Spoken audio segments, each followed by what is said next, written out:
Okay, y'all, I've still been kind of procrastinating a little bit today because I went to bed late, but anyways, I'm gonna have some cream of mushroom with garlic and spinach and some chicken, and I have a pot of rice that just finished. And I'm gonna step out because on my to-do list, I want to take a video for you of how things are right now. I still got some blueberries, a blackberry, a bunch of 30 strawberry plants over there that I need to find a more permanent home for. It's still a mess everywhere. I got my Bumblebee Cadet, Club Cadet, brand new mower in the garage. So as you can see, there's a lot of fallen branches and stuff from storms. But I wanted to show you last night while after sunset, so it was getting a bit dark. I went ahead and moved that cage. I've been working on getting some stuff. I need to get some mulch and things. But so these are from pruning. So I pruned this tree last night, and this one didn't actually take that much to get it to this stage, but you can see there's some. So this one was actually a broken branch that I pulled that was caught up. So the tree looks great, but look at this. This is like a disaster zone. I've been wanting to do some heavier pruning on this tree for a while. So what I did last night is I ordered the pole saw attachment, which is like a little mini chainsaw on the end of a long pole that attaches to my brush cutter, my Ryobi brush cutter. So like this branch here, I want to take off. This big one, I want to take off. And we'll see, and then probably part of that one, you're only supposed to take off about 30% of a canopy in a year, and then I'm gonna have to spray these really soon. So we'll see how it goes. I'm just trying to catch up on some things that I hadn't taken care of before I left previously, and right now is the time. I've got tons of matted grass everywhere. So, by the way, I'm down to 3 geese because I had some deranged psychopaths working with some enemy combatants on my security detail decide to steal some geese, and rather also let some people steal some of my birds. Not just my geese, but some of my ducks and some of my chickens were also stolen by the guy that said, not this house across from me, not the next house, but the next house down. The bougie house right there at Townsend. You guys know the human traffickers there. There's been some other clowns come through there. People are like, don't make a false accusation, but it's true. They had some of my people, they shoved them in the back of their vehicles and stuff like that. That's why I was out there in October. So, I know they're like, those people are US, ISNM as well. You can't talk shit about human trafficking criminals. And I'm a higher level ISNM, so try me out, you guys. I'm sick and tired of the fucking bullshit. They came over one night while I was up, 4 a.m., and stole some of my animals. It made a lot of noise, but again, they're heavily armed. They sit there popping off like 50 gunshots just when I'm driving posts and stuff, so it's pretty upsetting. Still a clown show out here. So again, I've put in a lot of trees this year, but I just wanted to show you how this is looking out here right now, because I'm going to be bringing my new mower out through here. I've got the giant colewort in there. I'm probably gonna cage it. I'm not gonna be mowing that area. I'm probably gonna weed cloth it and mulch it or something. Or I mean, it's really difficult to mulch because the chickens will just kick it everywhere. So that's a river birch. Now I've taken some cutting of some of my willows and stuck them in the ground out here because it's like that time of year where they should root pretty well. So here is my orchard. I've just got these willow posts upside down so that they don't actually root, and I'm going to be wrapping that orange safety fencing around just to keep the deer away. Because if I just use a standard fencing, which I'm low on right now, the deer will just run right into it. Now the river birch. So in through here in some different places, I've been sticking some of my dappled willow. And so here's a dappled willow branch that's probably not going to live. I probably need to go through and prune it more because this is not a high water table right here. And some of these are going to die, but I cut some stuff back, and I'm like, well, let's see, over here somewhere, I've got just corkscrew willow. So we'll see how it goes. I may prune some of these back a little bit more heavily. some of these other twigs and stuff like that to help them take root, because this isn't one of the really high water table spots right here. So we'll see how it goes. So how the creek is looking right now.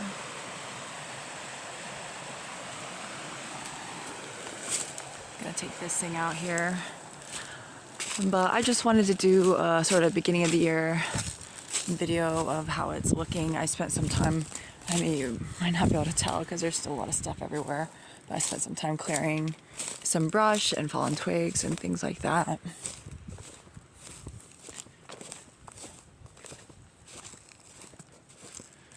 So I'm pretty excited. Now the Kefir parrot trees are supposed to have a very quick growth rate. Also this right here.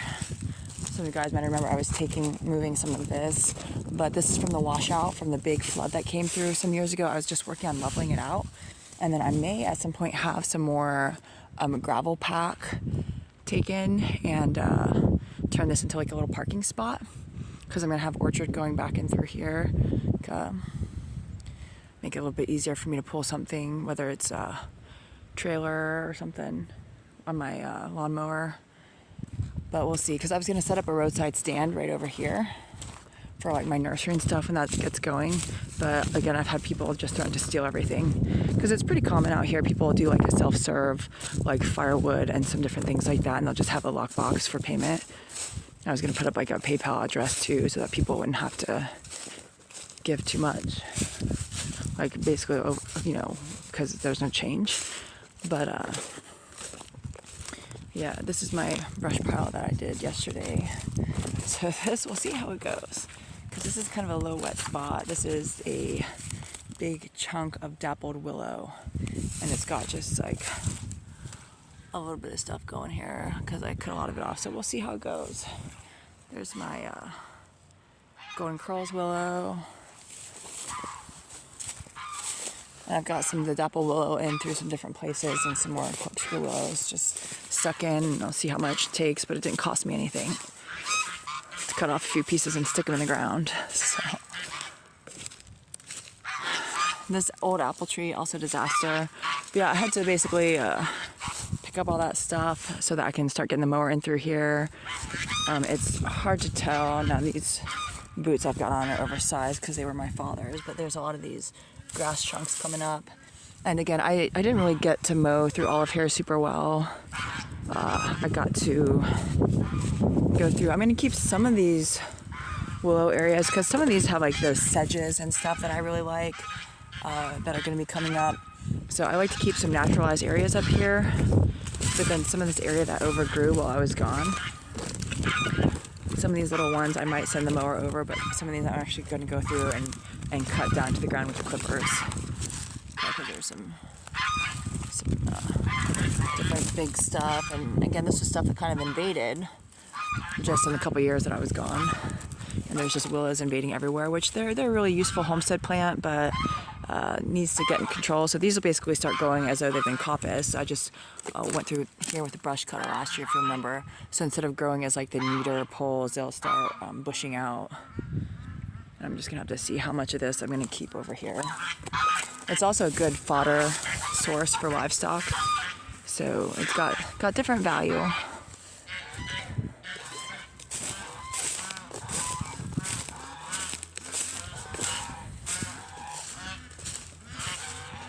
I gotta do some more progress on my root cellar, hoping to grow lots of sweet potatoes this year. Here's my one boy left. They stole my dragon drake, as I call them, I'm pretty sure.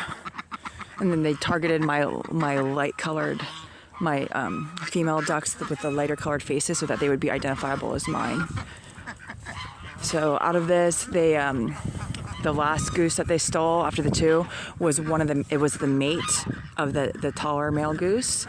And so there's been dispute because they tried to get a breeding pair of my geese, like they did with the ducks and the chickens. And out of 6 geese and half of them stolen, I still have both boys, I believe, and 1 female. So they stole one of them's future wife because my geese had paired off after the 2 females got stolen because they're about that age. Anyways, that's what upsets me. is that one of them is now missing their other half. But anyways, a lot of water flowing in through here. I had some garbage blowing here, some little planting box. Now I didn't get my plumbing done to get the artesian well flowing into the basement on a tap, but I'm gonna try to get that done this year after the water level goes back down.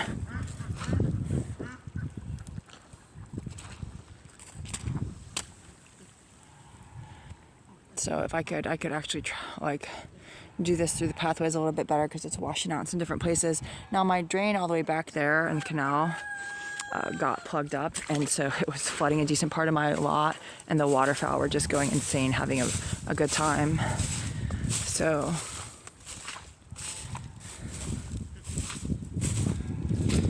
when there's all this water in here, it won't show up super well how many spring beds there actually are down here. So even when this starts to dry up a little bit, or when I reroute the water better, because this is washed out more than usual because my canals that I had kind of are all plugged up from dead rotting grass for multiple years. But I don't really mind. We'll see how the mosquito situation goes. I gotta get back inside to my food. But yeah, I'm just gonna continue on with the weed cloth and stuff like that, because they were just totally mobbed with weeds, and this one in particular gets a lot of stinging nettle that grows around it, which can be challenging to contend with when it's a little bit older. Now I'll show you guys, I haven't actually dug up any of my garlic yet because it was just a bit of a mess from having been left in the ground. Here, I've got some.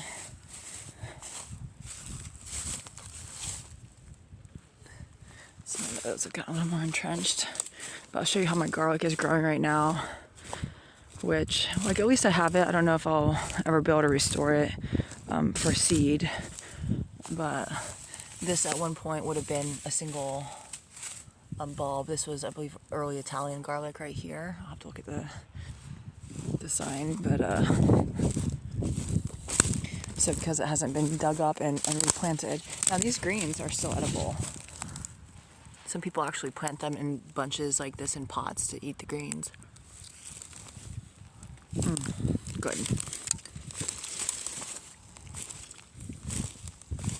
So I'll have to see if I can keep this area weed free, and some stuff it looks like is not popping up super well, maybe because of the matting. But you can see these are all garlics coming up in through here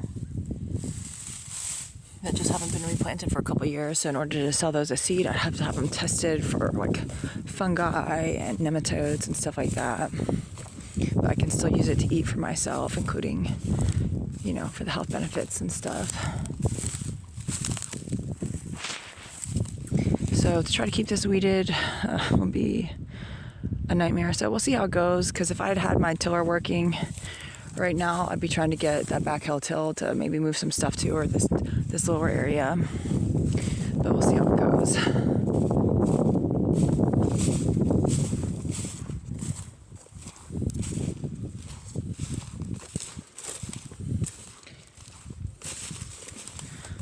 So at some point, I'm probably going to convert this into nursery space. So we'll see.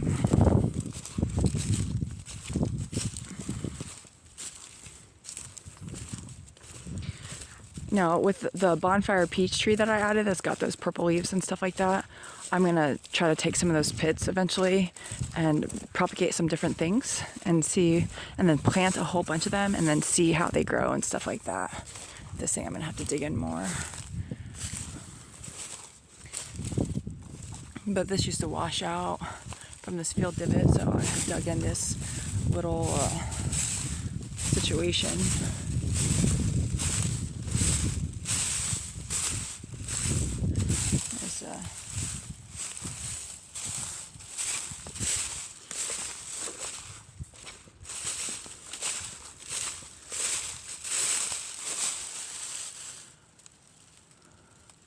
Anyways, I'm pretty excited about my lawnmower. It's gonna help me keep things manageable and tameable, hopefully. The old MTD, the 1996, was nice to have, for like, you know, no upfront cost except for some repairs and stuff. But it's time to get something that'll hopefully last me a while. Here's my Concord grape. This is not a seedless, so this should should make some really great jam and stuff. Now I don't have more fencing for over here because I might add in that other grape along here, and I do have some other stuff I can put up maybe. I have some of that shorter fencing.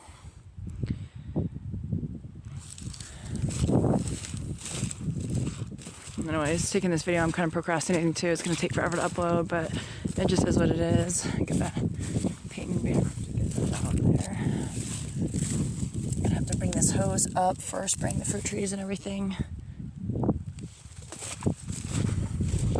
Ooh, Peyton, you almost fell down. There you go.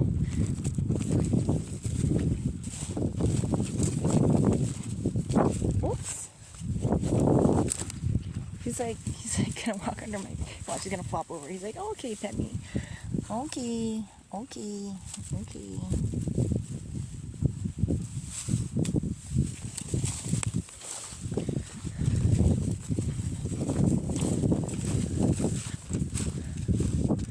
Anyways, I'm pretty excited. For my normal potatoes, I'm gonna try doing this whole straw matting thing with them, because I've got these old bales of straw that have been out here for a while.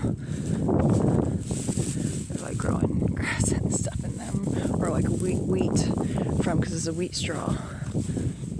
So we'll see how it goes. I gotta do another short fence to keep the geese and the ducks out of this area when I grow the crops in. I don't really think that I'm going to be tilling a whole lot. I'm going to be putting down some weed cloth for some things and straw matting a lot of stuff.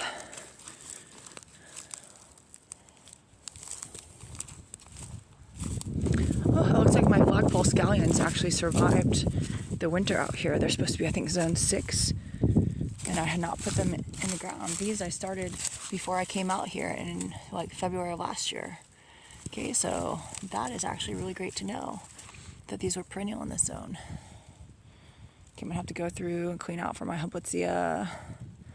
Lots of different work to do. I'm probably stepping on something right now. This should have my good King Henry popping up in it. I gotta clean out all this crabgrass and stuff later.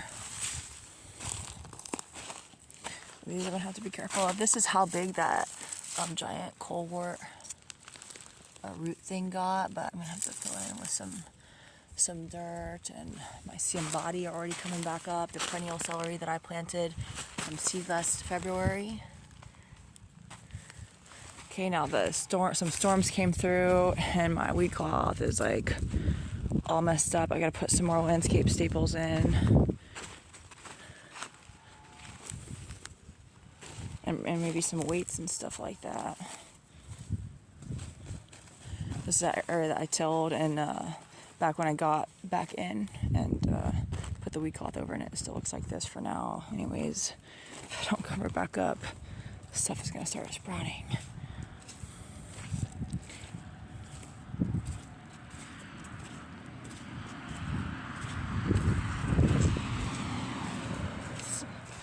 Squishy. Let's see here. So I had drained out with the sump pump my little pond over here. The liner is kind of starting to lift up, and despite that, it is still holding water. This is, I had put in the low divot that used to flood, that my ducks used to scuttle around in, and I completely drained it, and then we got a lot of rain came through, and it just filled right back up. So I'm kind of excited. I felt I felt pretty happy about that. I got to put a fence barrier around this. And then I'll show you guys more later about one of the things that I'm really excited about that I've been wanting to order since I found out that they exist. And it is called a tree peony. And I ordered this, and it was actually a really great bare root specimen that got shipped out. So this is a dark jewel. I don't know if that's the name of the one I ordered or not, but that's what I got here. And something has maybe eaten some buds already, so I got to, or maybe they're just opening up, I don't know. I gotta go ahead and put a bigger fence around that until I find out where it's gonna go. Anyways, take it easy, y'all.